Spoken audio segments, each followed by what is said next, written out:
time using it already, and knew that this was a platform that I thought would be really a good platform to use for UW-La Crosse as well as the UW system.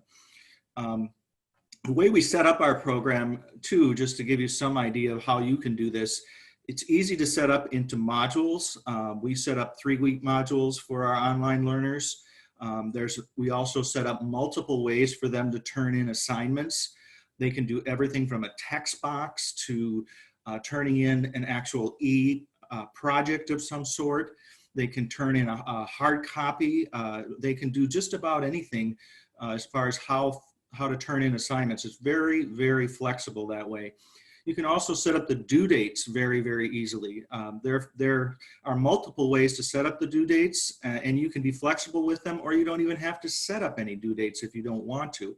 It's really a matter of your choice, and that's another part I love about Canvas is there are so many choices that you can use to build your coursework that there are I've never run into really anything that right now that I feel like I can't do because I'm using Canvas.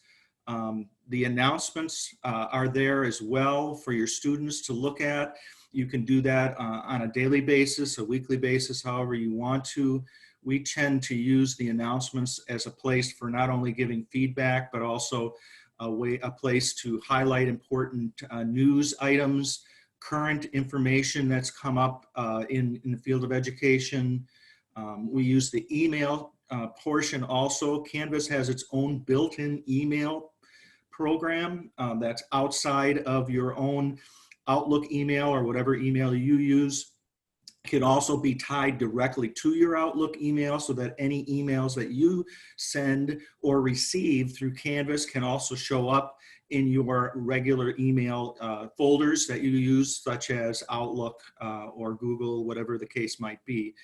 So again, there's just so many multiple options with Canvas that I just think that the platform itself, once you get into it and start using it, I would say within a 3-week period, you will become almost near an expert. And I would also highlight the fact, as Ann said, if there's all kinds of helpful videos, helpful documents.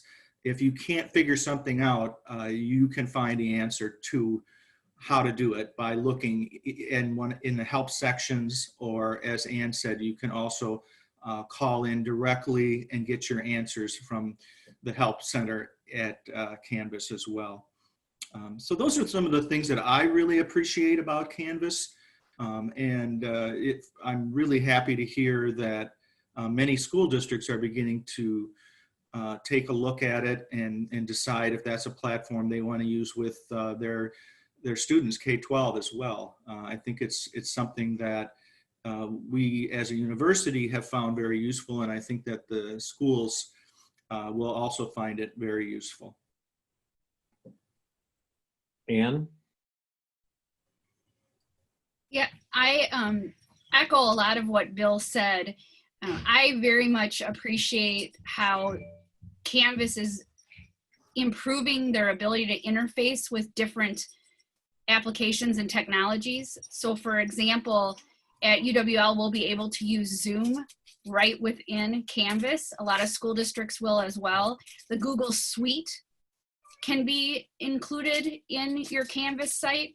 So if you use Google Docs or Google Slides or any of that, those applications, there's a nice interface. And then what I appreciate is the collaborative ability to work with other instructors. So Bill and I have made each other instructors on our respective courses that we take the lead. And that provides us the opportunity to like co-teach in a way. And I see for pre-K-12 teachers that has tremendous ability to have continuity in curriculum and making sure with a lot of our students going back to school to start the year at least in a fully online environment. You know, we know best practice pedagogy in an online environment says you can't have multiple assignments due at the same time for the same kids. And teachers really need to be mindful of what the kids are being asked to do in other classes. So I see myself, like if I was still a middle school teacher, my middle school team, we could all be on each other's Google sites and really working to have very, what would be the word? I don't know, just a collaborative effort on behalf of our kids. So Canvas allows us to do that.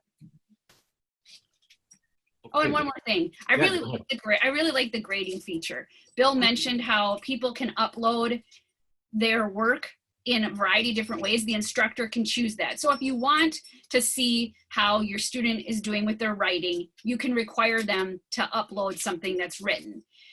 But we've found that the creativity in our learners, when you unleash them a little bit and say, you can do an audio cast or you can do a presentation of some sorts, it's just been wonderful to see how people can show us what they know and are able to do. And then when you do grade, you can annotate, you can write, you can type, you can give feedback so many different ways or multiple ways at the same time. And that's cool too.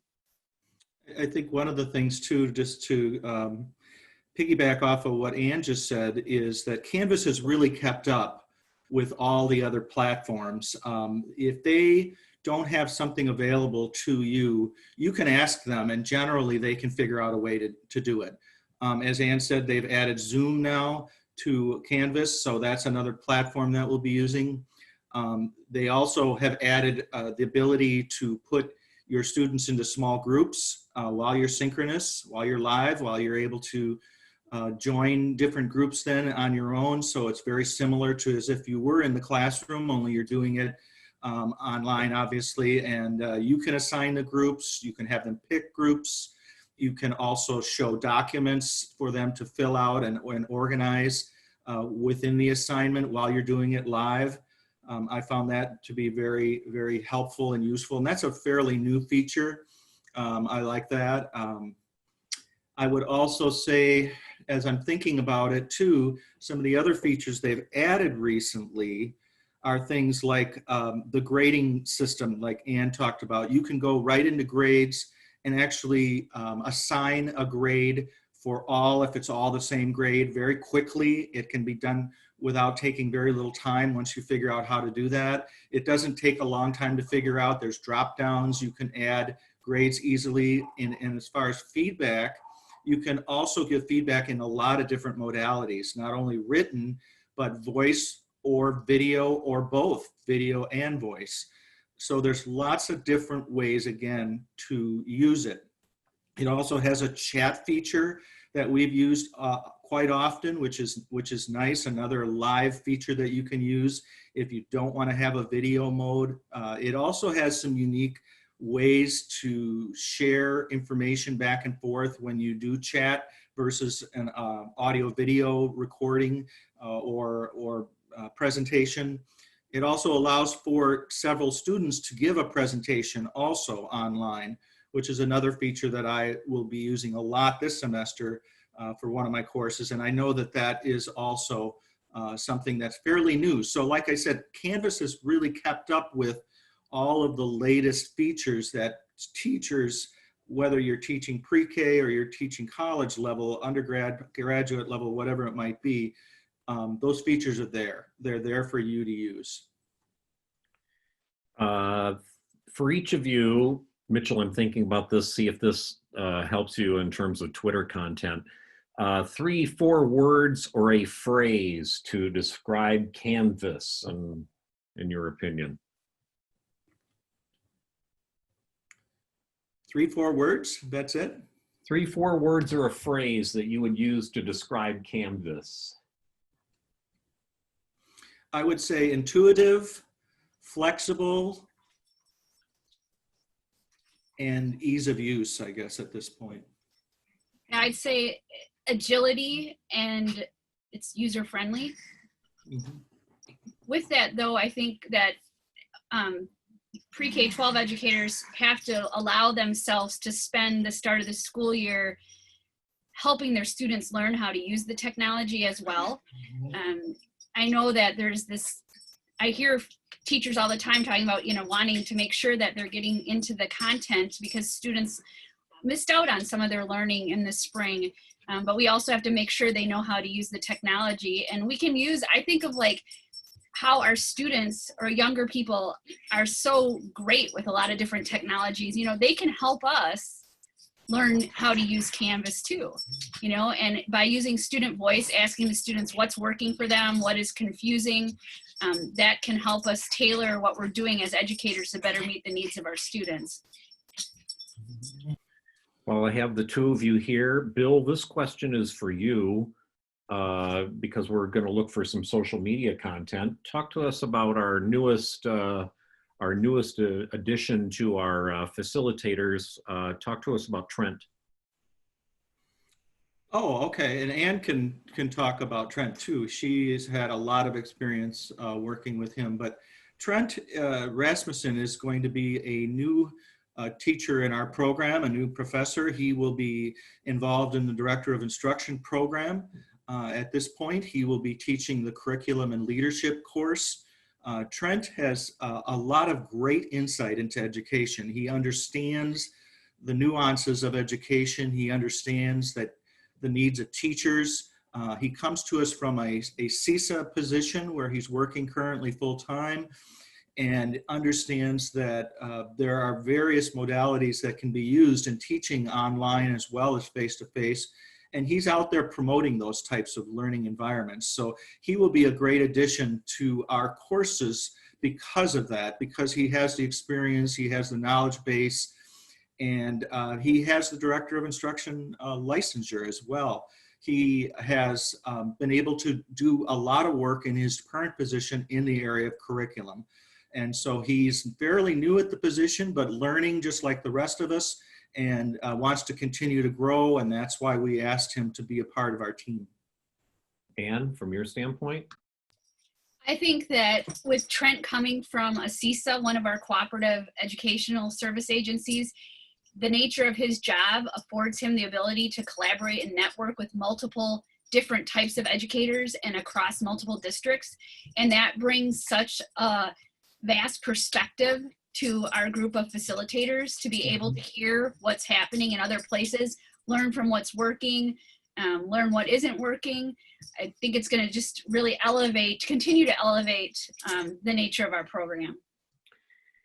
And while I have the two of you here, why now more, if I said this and much your response, why now more than ever do we need teachers who have been, you know, they have aspirations of moving into a leadership program in their district or their school, or maybe they really haven't thought about it. Why now more than ever should we get people to be thinking about this and seriously considering it?